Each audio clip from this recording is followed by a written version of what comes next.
Hello. Thanks everyone for coming to our tonight's session. My name is Abdi Abdullahi. I work with Faribault Public School. I'm a family literacy specialist, along with my colleagues here, Belle and Melody, who will introduce themselves shortly. Our tonight's session is digital well-being and will be presented by our two guests, KK Maria and Maree Hamptom from LiveMore ScreenLess. Thanks again for coming tonight. Thank you. I will hand over to the host. Thank you, Abdi. We want to give a special thanks to Val, Abdi, and Melody for the invitation to be with you all this evening. We want to thank you for joining us. We know that you have many demands on your time, so we just really appreciate that you carved out some time to be with us this evening.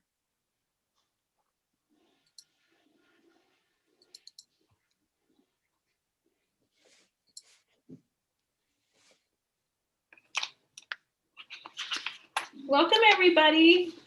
This is a small group, so it might be that we can interact with one another as we journey together through parenting in an unknown frontier. It does make it sound like we're on a journey with that title, but we're really happy to be sharing what we've heard from your community and work together to support one another. So here we are. We're the two co-founders of this organization. We are a nonprofit organization based in the state of Minnesota, and we both bring different perspectives to the work. My background is in health promotion or health education and in youth development, and I come to this work with a real passion for young people and for supporting the health and well-being of young people. And along with Marie's background, my background is in education. So for 25 years, I was a high school English teacher and bring to LiveMore ScreenLess a solid understanding of schools and the classroom, and probably most importantly, adolescent development.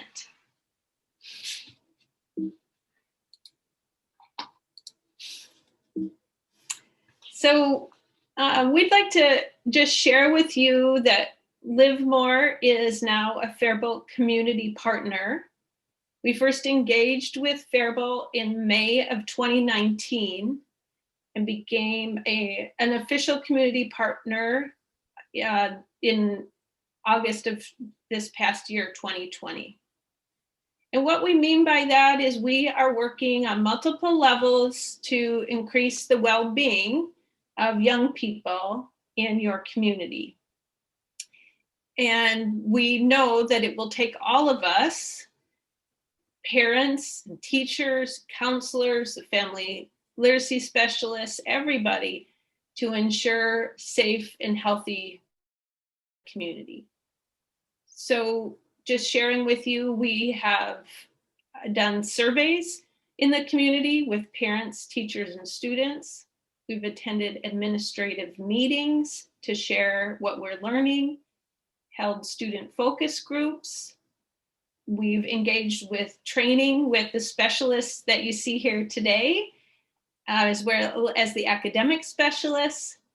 This is our second parent education webinar, and we've also held listening sessions with teachers. And I just want to check in with Val that we're doing okay. I'm going to look for a thumbs up. Okay.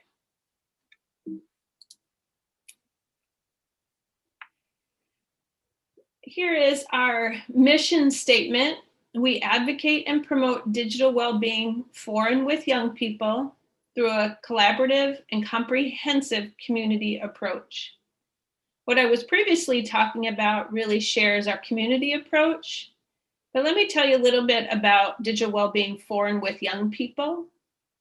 What we know to be true is that young people, especially in their adolescence, look to other young people and as kind of some of their models and behavior as they are building who it is they are. With that in mind, we work for and with young people about this important subject of being healthy and balanced as we use technology.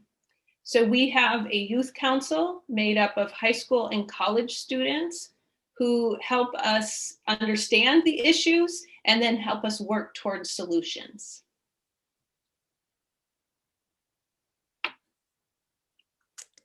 So this is our definition of digital well-being. And we really talk a lot about seeking to be intentional and balanced in how we're using technology. We want to enhance how we feel, how we move, how we engage and connect with one another and communicate, and focus, learn, and think, and sleep. So it's quite a comprehensive definition of digital well-being, and we approach it in a very holistic way.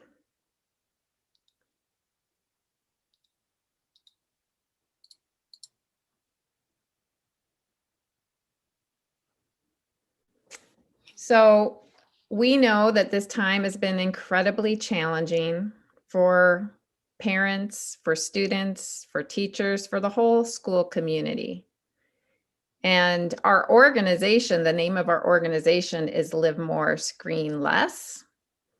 But we know that because of the pandemic, it's really hard to promote screening less right now because we're all required to use our laptops and iPads and Chromebooks for education. So we're really emphasizing screening well. So how can we do that while we're also required to learn from home? And we'll be providing you some strategies and tips as we move through our presentation this evening to help you think about how you might engage with your children or child on how to screen well. And we have 3 goals. So the first one is to learn about behavioral design of digital media that makes parenting particularly challenging. The second one is to share young people's perspective on screen use. We've had the opportunity to engage with Faribault young people, and we're going to bring those voices into the webinar, as KK talked about.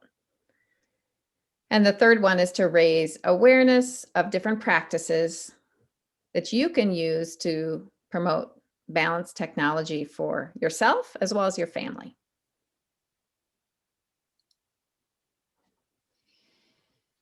So here we are all together on a Zoom meeting.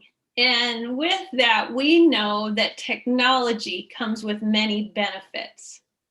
This slide doesn't even begin to capture all of the benefits that technology has brought to us. Medical advances, travel, our GPS, there's so many wonderful ways that we have been able to communicate and share with one another, and particularly in the pandemic, for our students to be able to learn. So we do want to acknowledge the benefits of technology. But one thing we'd like to consider is that technology is not neutral.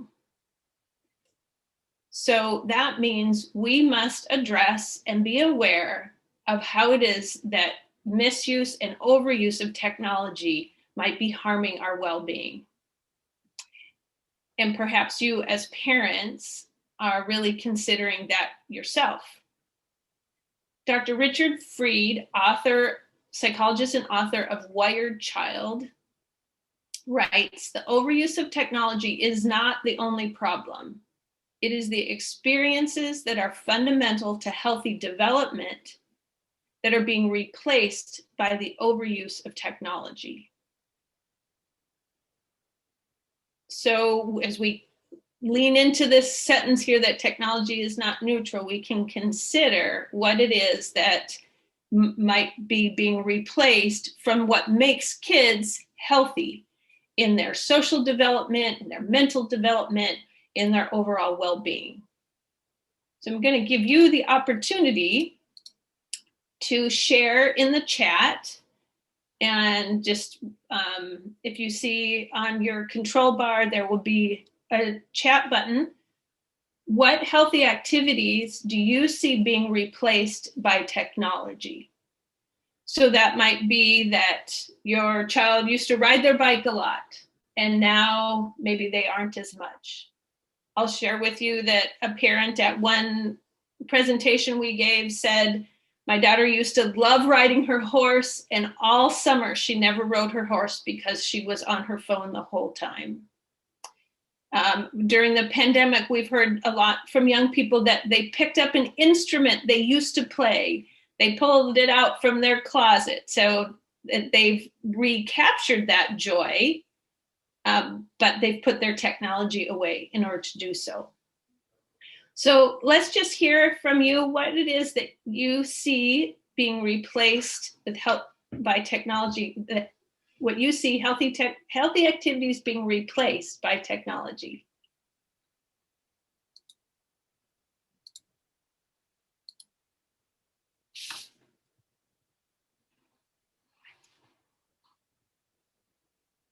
And Marie or Val, are you able to see the chat? Yes, I'm looking at the chat. Okay, great, thanks. It could be maybe things you see for yourself, and could be something that you see with your children or child.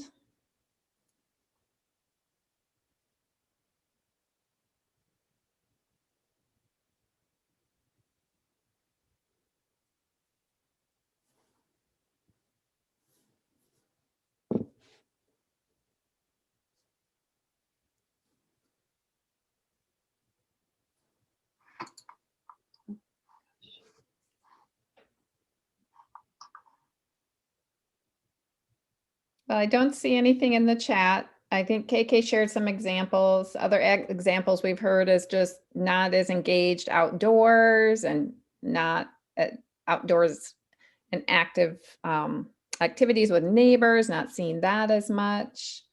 Maybe less inclined to play games with siblings. So there's lots of different kinds of activities that are replaced. And really Dr. Freed's book is all about how that's detrimental to young people not to engage in those important healthy youth development activities as young people. So he's just observed that a lot in his own practice, and that's one of the main premises of his book.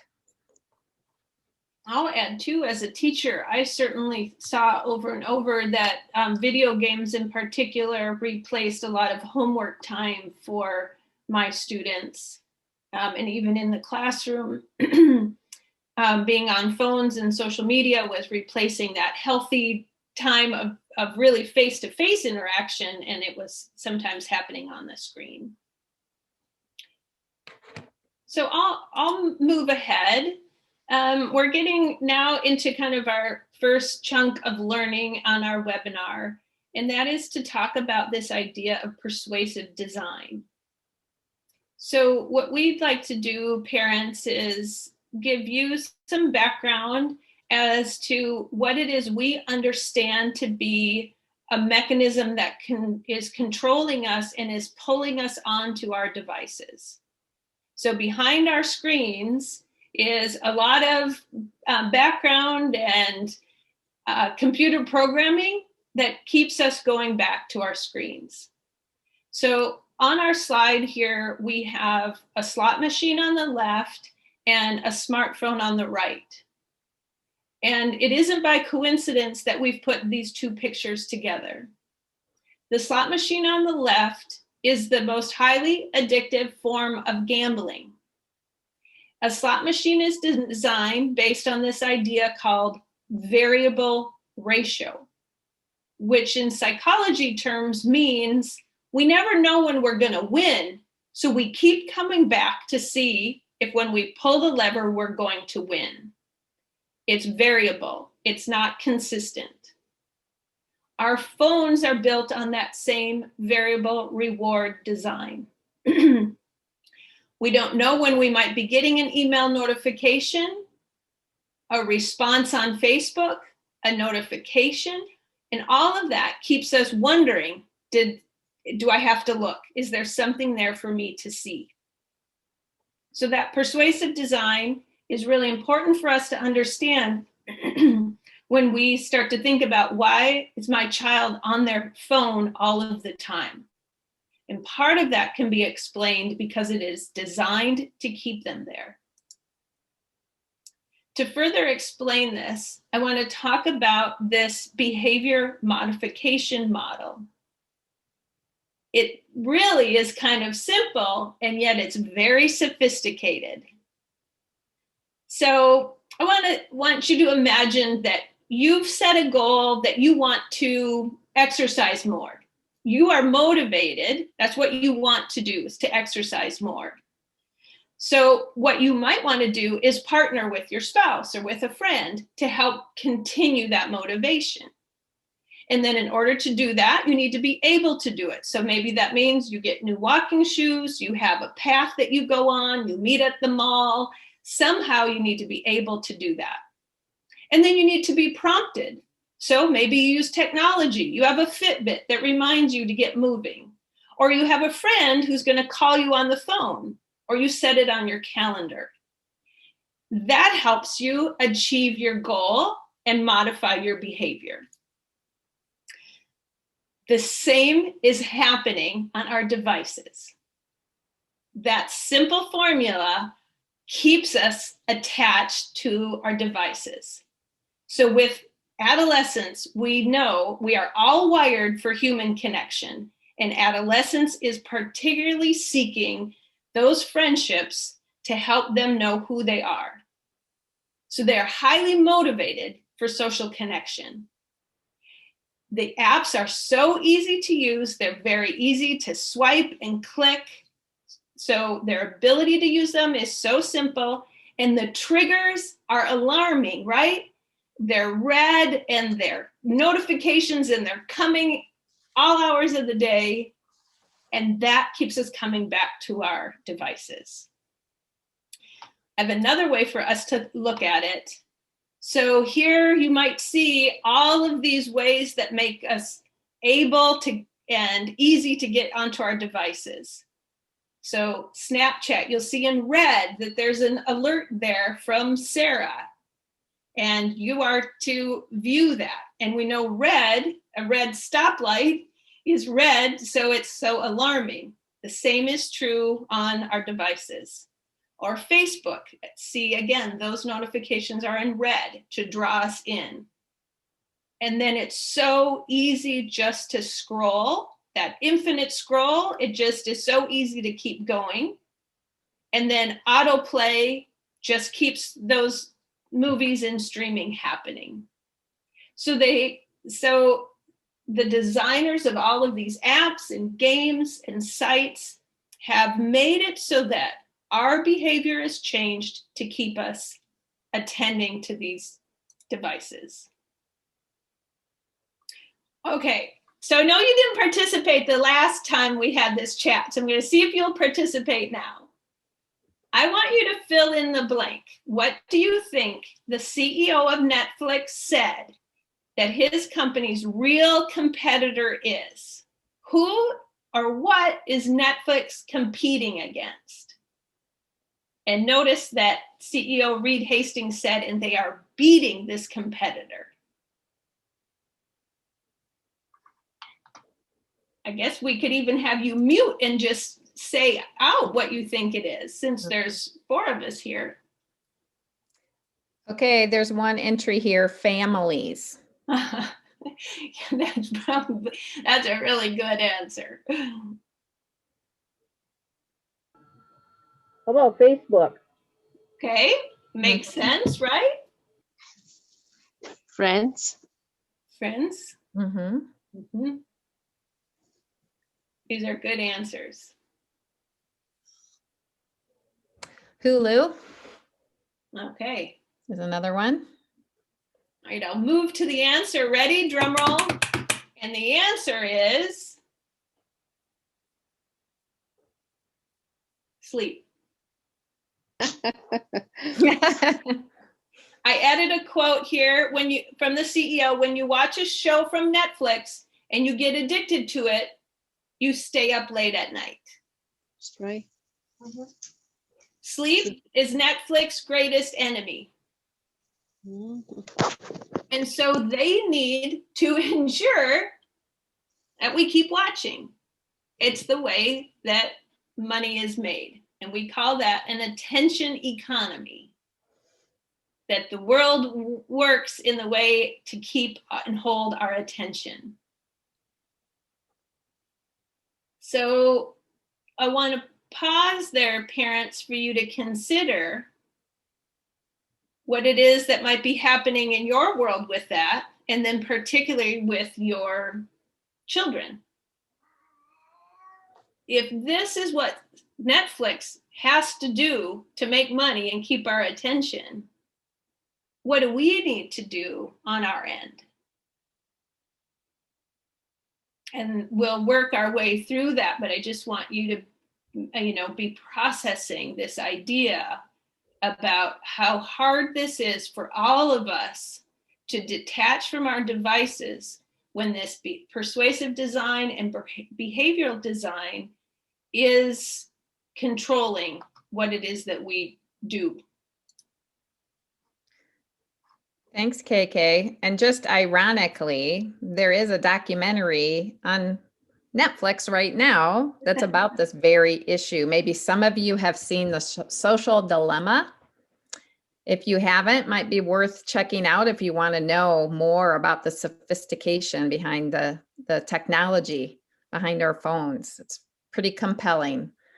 So anyway, we KK and I really believe it's important to have a firm understanding of persuasive design. I think it helps us to be a little bit more empathetic with young people. We hear so often, oh, young people are always on their phones. And I think it helps shed light, as well as ourselves, why we're tethered. So we, in LiveMore, we put a primary focus on listening, on engaging and having conversations, and really hearing from teachers and parents and students just what it's like to navigate this 24/7 tech-saturated world that we live in. And so we're going to share with you, as we move through the next series of slides, some student voice and some parent data that we have been gathering to help us understand and to help us bring this information to you as parents, so you can hear some of the struggles, also some of the good things that young people are saying about technology and their use of social media. So one of our first activities as a community partner with Faribault was to survey your high school teachers. And this was in May of 2019. And with the survey, we asked a question about the impact that the cell phone was having in the classroom, as students are able to bring their cell phones with them and use them and have them access to them during class. And 97% of Faribault High School teachers said they believe that the cell phone is negatively impacting student attention. And we know that from research. Research is very clear that if you just have your cell phone on the desk, even if it's turned over and you don't see the shiny, colorful face of that phone, it distracts us. In addition, we did a survey of parents, and that was in July of 2019. I think we had about 100 parents.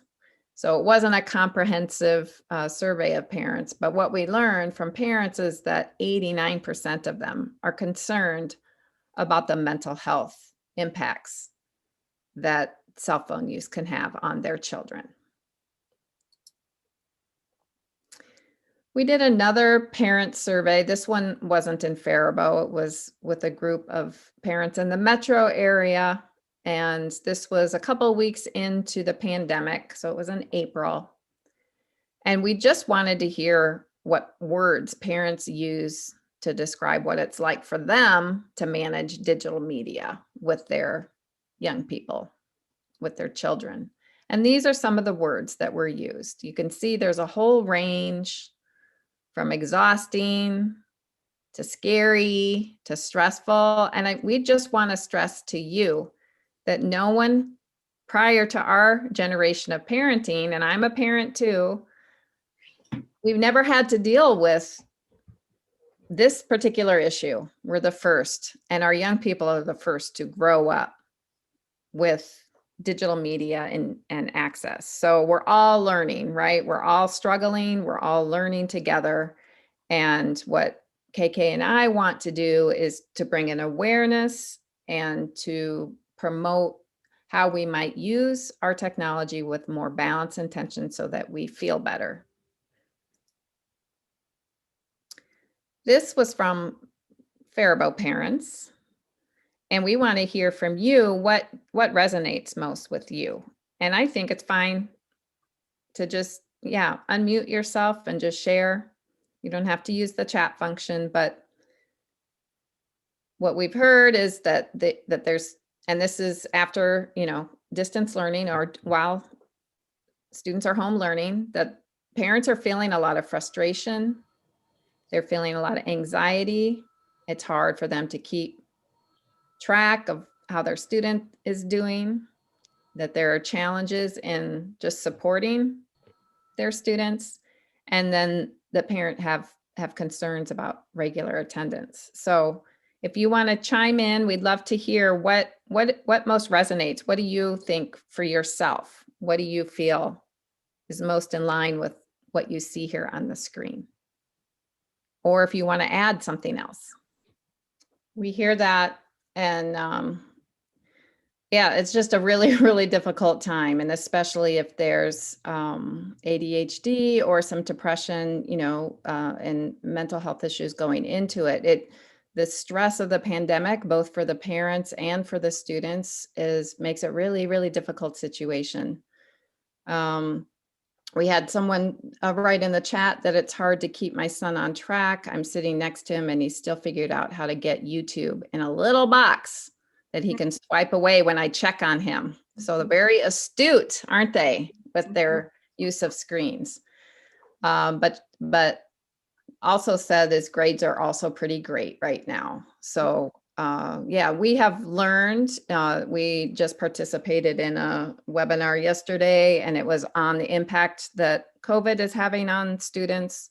And for students who went into the pandemic that already had concerns with mental health, it's the number of issues has increased. So it's gotten more difficult. For some students, they've learned that it's really, really hard, and was particularly hard in the spring, but they've built up some resiliency and skills and maybe have some protective factors that help them weather this. But there's no way around it. It's a really difficult situation. I will just want to add, Sherry, thank you for sharing that, and everybody who did. We know that Faribault is really invested in providing support. So the family literacy specialists here, one group wanting to reach out and support families and parents, as well as the academic specialists. I know in particular at the high school, and I can't speak to the middle school, but those might be groups. And at the end of this webinar too, we have a list of others in the middle school and high school. If you haven't had the chance to connect with, that might also be a resource for you to consider. Thanks everybody for sharing. It helps to, I think, in a community to know that you're not in this alone. We engaged with some young people in the spring, hearing from them how screen use for school was impacting them. And we come to this work with these 5 dimensions of well-being. So in a holistic way, we like to address physical, mental, social, emotional, cognitive, and think about the ways and promote awareness. So what does use of my screens for many hours on end, how does it make me feel physically? What is it doing to my body and how I'm feeling? And then mental, socially, emotionally, and cognitively. So we just want to share with you, this is an example of just really listening to young people and bringing their voices to parents. And maybe it will, for you, you can look at some of these and maybe it will provide some questions that you might ask of your children. So I'll just read a couple of them. So physical, we've heard a lot about eye strain. This particular student said that ever since online school began, I get headaches almost every day from the amount of screen time. And socially, we've heard a lot about TikTok. It's so addicting. The student says it pulls me away from the real world and my problems in the world. Yet I know it's so bad for me because I stay inside for hours and hours without even noticing. I can't feel connected. I don't feel as fulfilled. That's pretty profound. That's a student very well aware of how that use of TikTok is really draining and hurting them socially. And emotionally, my mood has just been flat and I haven't been able to get much motivation recently. And we have heard that a lot too, that learning from a screen is just so unmotivating for many, many students. That's a recurring theme. And, you know, one thing we talk about when we talk with parents is just asking, how was your online day? And hearing from young people how they're feeling.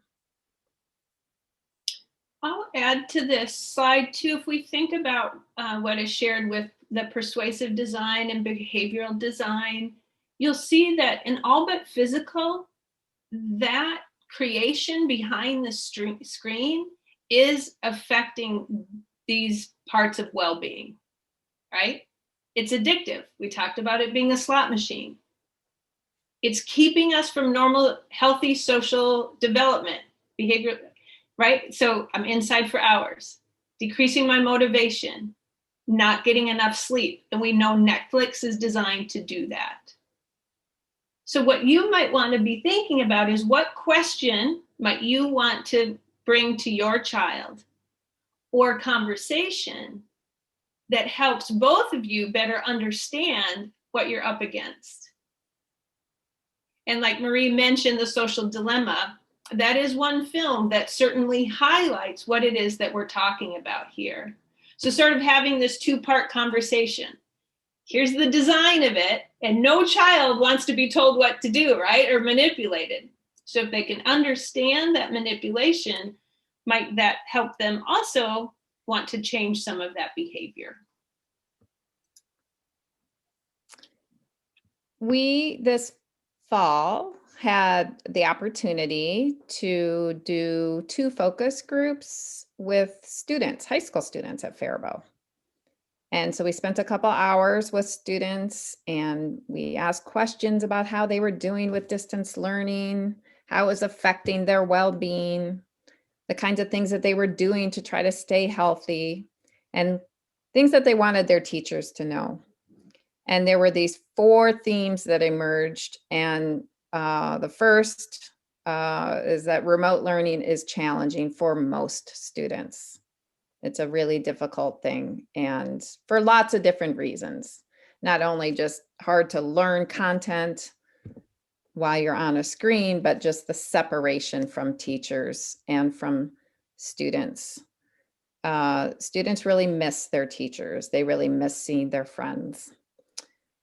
The students just talked about different effects that the screens were having on them physically, emotionally, socially, and cognitively. So again, some students talked about how it's hard for them to get motivated. They really miss their friends.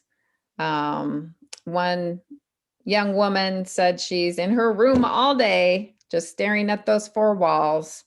And she just, it just gets hard. She gets up, maybe switches a position, but she's in her room all day, and how challenging that is for her.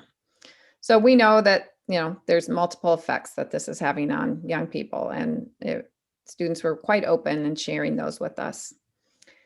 So students did have recommendations for their teachers, and we were able to put a report together to share it with the teaching staff and the administrators at the high school. But it was also really heartening is that the students really recognize that teachers are facing huge stressors themselves in switching gears and teaching through distance learning. So they were empathetic. The students were empathetic for the teachers as well. And then when we had a discussion about social media, they recognized that there's a lot of great things, positive things about social media and keeping connected. But then there's also some negative effects too. So we know that, right? We as an organization, we honor and appreciate all the good things tech brings, but we also want to promote awareness around the downsides, and students are well aware of that as we had our discussion. So I'm going to move us into just a chance to pause. That's a lot of kind of negative information coming your way, things that that you're living and experiencing. So we want to just pause and kind of reset. So what I would like you to do is, I'm just going to guide you through this. I want you to tense and tighten everything that you can. So grip your, make a fist with your hands, hunch up your shoulders up to your ears, maybe grab your feet and just hold everything tight. And I'm going to count to 1, 2, 3. And now I want you to release everything. And now let's just take 3 breaths on your own. Just breathe in for 3 and out for 3 and let yourself feel relaxed.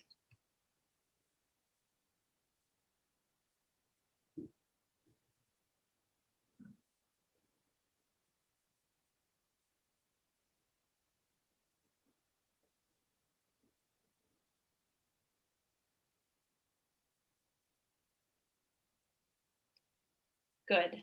I hope that helped you kind of feel a little grounded and relaxed. I know it's late and you've probably had very busy days. Now we'll move on. We just wanted to share with you a few of the protective factors that they're realizing through research during this time with students. And there has been some, positive things that have occurred, even though distance learning is overall not a great experience for communities. But through this research, they learned that young people are having more time with their families and feeling, more connected, and that can be a protective factor for them. Another thing that they learned through the research is that if adolescents have a sort of positive narrative around family, that they often do better. And that a positive outlook, that students are learning, yeah, this was really, really hard. This has been a difficult time, but I'm getting through this. So a narrative that a young person might say is like, I'm okay, no matter the circumstances, I can get through this. It helps kind of build that resiliency and fosters that positive outlook.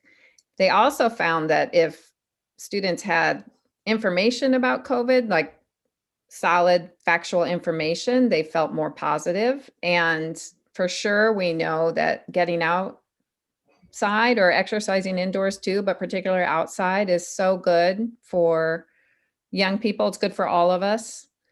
And then just reflecting and finding some meaning in this time period with the pandemic is also what we call a protective factor And there's some really interesting research out of this Prevention Works, which is cited here, and we're happy to share some information with you from this prevention specialist.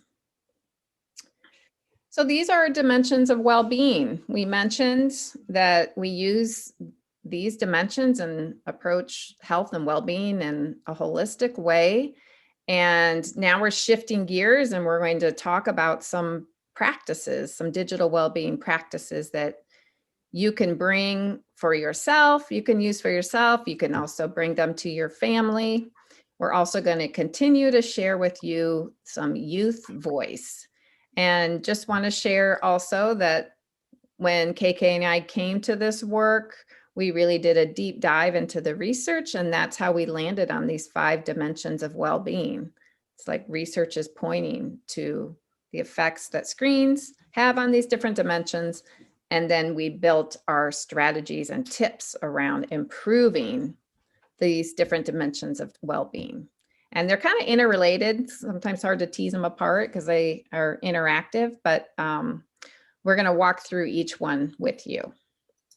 And I'll just say here too, that just in the matter of time that I might be moving through some of these slides a little bit quicker, and we do want to build in some time at the end for some discussion.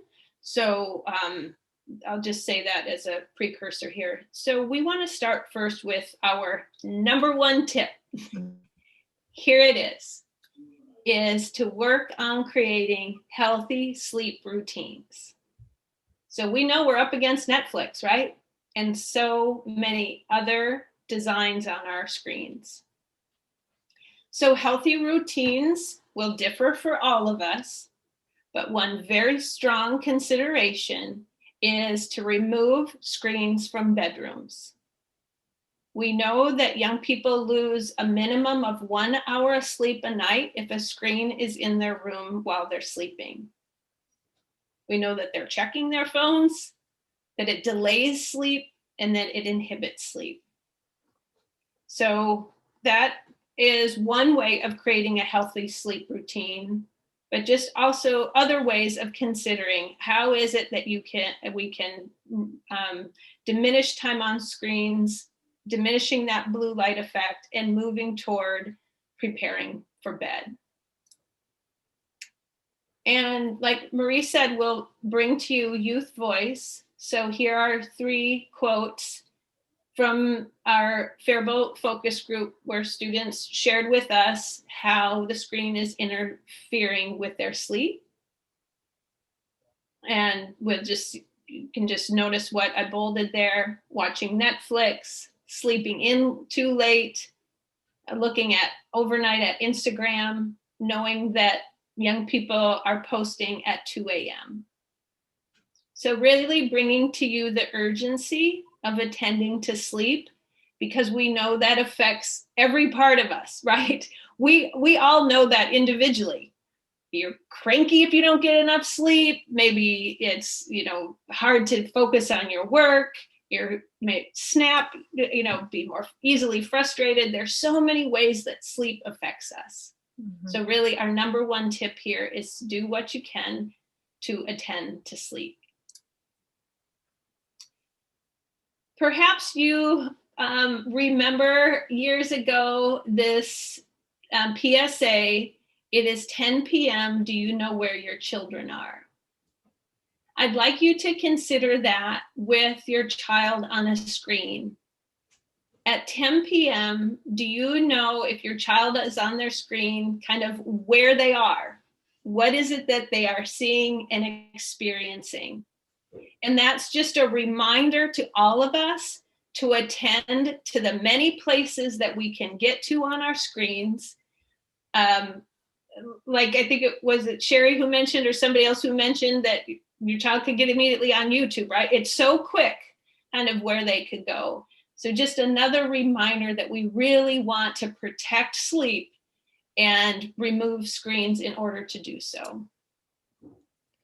Just wanted to add one more aspect of the importance of sleep is that we know that students who don't get enough sleep, they're more prone to anxiety and depression. There's a direct correlation to mental health issues with regard to sleep. So just another plug, another reason why it's so important to try and protect that sleep. So physical well-being, we know how important it is to move. Our bodies are designed to move. And I have to admit today, I've been sitting a lot because KK and I were working most of the day, and I tried to stand up and take breaks, but our bodies really do want to move, and we're healthiest when we are moving.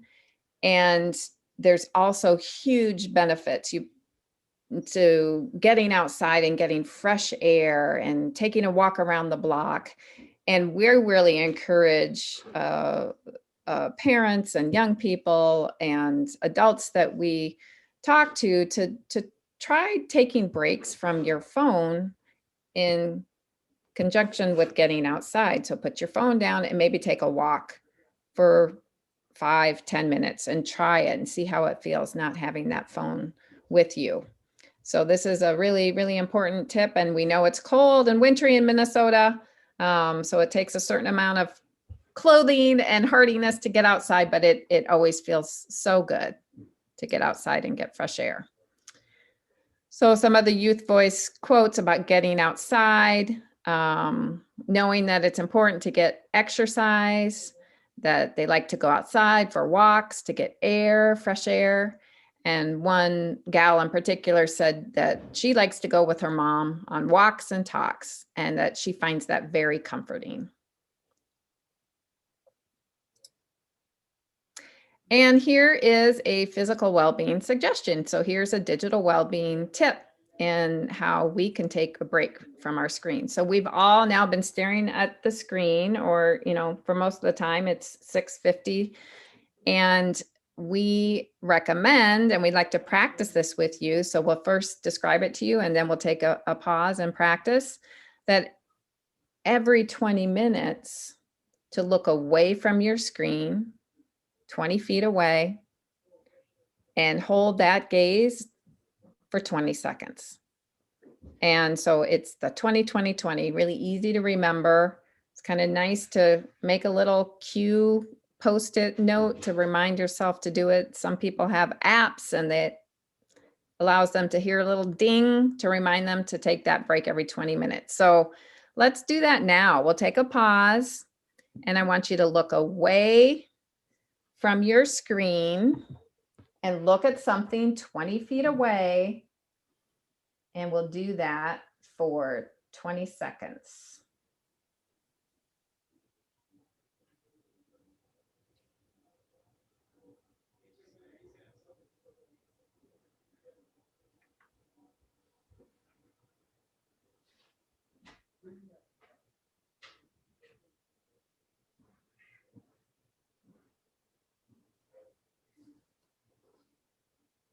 Okay. It gives our eyes a little rest, and it's really, really good for us to take breaks. Even better if you can stand up and do that activity. So I think as we move into mental well-being suggestions, I'm going to really let young people speak to this. So how do we enhance our mental well-being? We can be creative, taking pauses. We know that one step toward creativity is allowing boredom. And with screens, our young people have something immediate to go to. I shouldn't even say young people. We all do, right? We can't even stand in a grocery store line without checking our phones. Even driving in a car, people aren't willing to drive and not check phones. So we know the draw is huge, but we also know the benefits of boredom can lead to creativity. So for parents, we give you permission to let your kids be bored if they're not on their screens, because it is a gateway to being creative. Again, we have some kind of just youth voice here that captures their hardship about being on their screens, from being distracted and using it to escape from reality, but finding that reality is really harsh, and so making that harder on them. But I'm going to move more quickly to what we're hearing that young people are doing. because this is so positive to know that they shared with us that what makes them feel good, playing with a dog or a kitten, cleaning their room, make sure it's in order, doing something creative, painting, arts and crafts, cooking and baking and journaling, and the joy from being with younger siblings.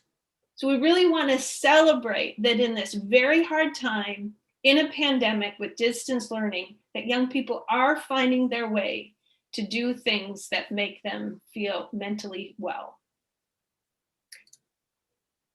I also wanted to bring in a slide here from the presentation 2 weeks ago from the school support team with social emotional learning.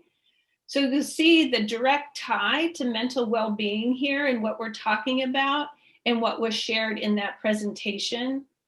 So whatever we can do to encourage these sort of activities that help them develop those good skills. So here's a social well-being suggestion to create phone-free zones at home. And for us here at my house, it's the simple thing of just no phones at the dinner table. Like, we're sure that that's a time when none of us are going to be distracted by our phones. But you do what, what's right and what feels good for your family. But just to have a time or a zone, maybe it's in the car, where it's just, you're not going to have the disruption from the phone. And I'll just add to that no phones at dinner, it is hard for parents too, right? We're not punishing just kids with that. It really is that all of us attending to how we're using our devices. We know parents are the role model. They're the primary person that our children are looking to. And so this isn't going to be easy, right? This is hard. We all have these, we're all drawn to our phones. So we're all kind of in this together. And then an emotional well-being suggestion, just asking how the use of technology is making your child feel, or how was your online today? I think we mentioned that earlier. And just providing a space for young people to just share how this is for them. They're driven to connect and be together with their friends, and it's really hard when they can't. Maybe just encouraging to pick up the phone. I know I'm always so happy when I hear my son actually talking on the phone with a friend. I'm like, yes, that's so much, just a little closer connection than the text or than communicating over social media. So really just encouraging as much as possible while we're in this pandemic to connect, because we know healthy relationships and social connection are just vital to our mental and emotional well-being. We wanted to just include this as well, that we just know from lots and lots of research that more screen time means more time alone, and that the kind of painful side sometimes with social media is this feeling of exclusion, and that feeling is as significant as physical pain. And acute loneliness is as stressful as a physical attack. So I mentioned earlier how all our dimensions of well-being are all interconnected. We can't separate our physical from our mental and social and emotional. They're all interconnected. And I think this really points to how social stress can contribute and result in physical stress. And I think too, we pulled this back to sleep, right? That really our number one tip here is to remove screens from the bedroom. And it's sort of another reason to kind of look at what it is that can be harmful to young people when they are on screens at night. So here's some more social emotional well-being youth voice. And these are from the Faribault students, high school students. I like that the young student said, my dad comes home for lunch and we make lunch together. And it's a good brain break, because otherwise, that student is home alone all day with the dog. So she looks forward to when her dad comes home for that brain break and lunch together, social and sustenance time. And I'll add too, one of our tips here is to say, how is your online day, and really get at how they're feeling. And you'll see that last comment is about teachers asking, how are you doing? And that really helped the student feel connected, satisfied, calm, at ease. Those are amazing words to hear, that just that connection. So just a reminder of that importance of taking the time to ask, how are you and how is your online day? And this is our last dimension of well-being, is looking at cognitive well-being suggestions. And we'll start first with whatever you can do to encourage decreasing distraction by turning off notifications. And our top tip there is turning your phone to grayscale. And it differs on phones about how you do it. But really what grayscale is, you'll see on the right side of this slide, that it removes those colors from your phone, which immediately removes the urgency and the attraction to it. So we encourage you to look into that for you and for your children as a way to decrease that motivation and drive. So turning off notifications, using Do Not Disturb. And then I'll go to the next slide, because that grayscale can act as that reminder, that speed bump. So what we really want to be with our screens is intentional. Why is it that I'm turning to it when I'm standing in line? We had one young person tell us that she, even standing in line at the drinking fountain at school, she has to be on her phone. And she was wondering why she couldn't just stand there. Mm-hmm. So raising awareness and becoming intentional. And that grayscale is one way to do that. Sort of like this little reminder, oh yeah, this looks different. What is it that I want to do here? So that could be something that family talks about. How are we using devices? Why are we using them? And there can be great reasons to use them, right? Especially in a pandemic, it's our way of connecting. It's our way of communicating with one another. So celebrate those and then minimize when it is that we are being controlled by the big tech companies. Lastly, again, we see here what young people are saying, and we're kind of repeating this, but we hear again, right? This is hard, and they are distracted and feeling overwhelmed. In particular, look at this last one. That young person talked about how nice it is going to school, that interaction, that opportunity to feel better. That's the place to get motivated. And so they really are managing a very challenging time when that has been taken from them. We've mentioned different questions you can pose to your kids, and this is kind of a continuation of that, what you might say and how you might integrate some well-being into your language and into your conversations with your kids, with your children. Just acknowledging that the use of screens can impact your well-being, and that you want to see ways to help them see well-being as a priority, and that you want to know how they're feeling, that you care about their sleep and how important it is to move your body, to connect with others, and that you're there to listen, and that you love your child. And it's kind of boils down to just that, the simplicity of that, of connecting with our young people. I know we're all under stress. We heard the stress from some of you early on in our session about you're working full time, and that's very challenging, having to come home and pivot to cooking dinner. There's lots of stresses on families, and one just tip is just having opportunity to really talk about it. Talk about how you're feeling, and ask how your child is feeling, just providing that space for that conversation to happen. Really healing. We titled this to listen, learn, limit, and love. And so just to kind of bring that all together here, we've brought you what young people are saying. You've had the chance to listen. And with this, we're extending that as hopefully an opportunity for you to continue to listen to your child. And then you've learned, right? You learned about these powers of technology. We've talked about limiting by creating a screen-free zone and by protecting sleep. And then doing what you do best as parents is leading with love. So we have this last opportunity. I don't think we'll do a breakout room, but we know that one way to change behavior is to verbalize what it is that you can do.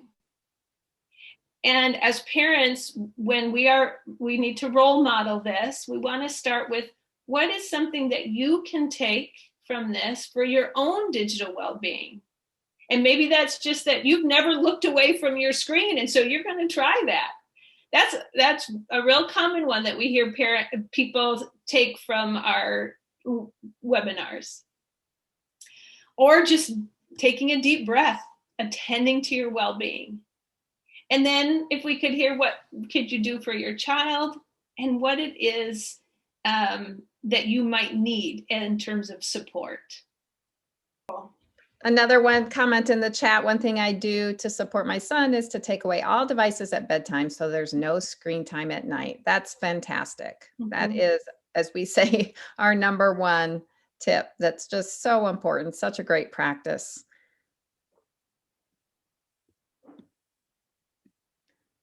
And Mohammed said to create a schedule and follow that schedule. That's great.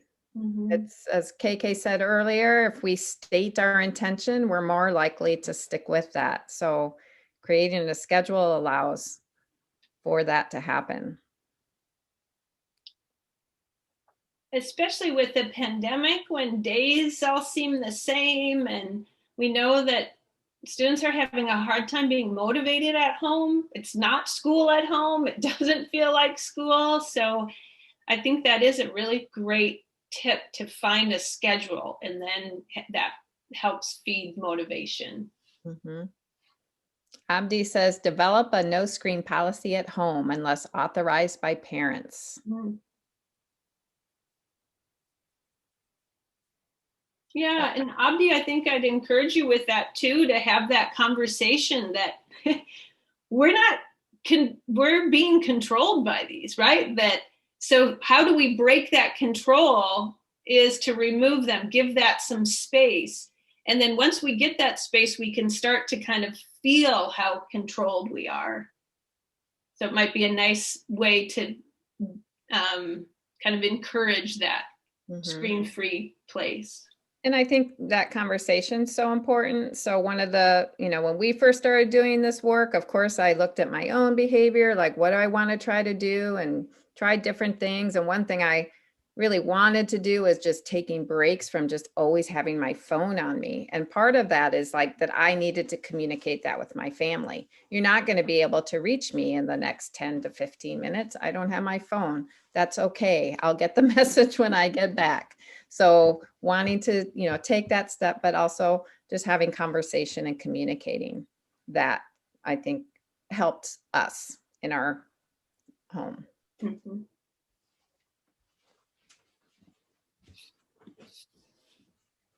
Well, we also wanted to just give the opportunity for any questions or further conversation. We kind of directed this part, but is there anything else that we didn't address, or you're looking for support on, or that we might attend to in these last couple minutes?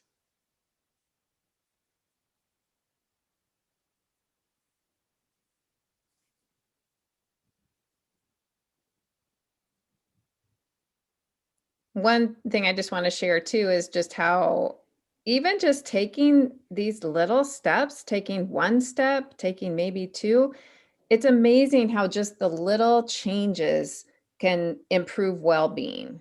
So just that 10-minute walk without my phone, or not having my phone as my alarm, or having that dinner time when the phone's not going to interrupt us. Like, it's really quite amazing. It makes me realize just like how tethered we are to our phones, and how just making those small changes, while it's an adjustment, that just how much joy and satisfaction it can bring.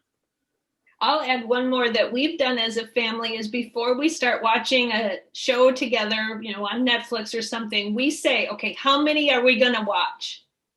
Right? Like we'll just watch 2 and we're not going beyond that. Because it gets so easy to just let that autoplay go. And so that's a little tip that we use at home. There's another comment in the chat that they're going to do their best to get out of this together, and thanks for the help. That's so true. We are in this all together. It's been such a challenging time, but we will get through this, and it's best to do this in community. So just wanted to leave you here with our information, KK Marie from LiveMore ScreenLess. And then I mentioned earlier that I also just brought in from the social emotional learning group, the middle school support, that they had shared their information. So I know that the schools are really wanting to be there for you and helping to support you through this challenging time. And then also the high school supports. And with that, we will say good night and be well. And we hope that you can be screen-free now as you are preparing good sleep hygiene and routines. And we look forward to meeting your children someday, and just continuing to work in your community to bring about well-being for everybody.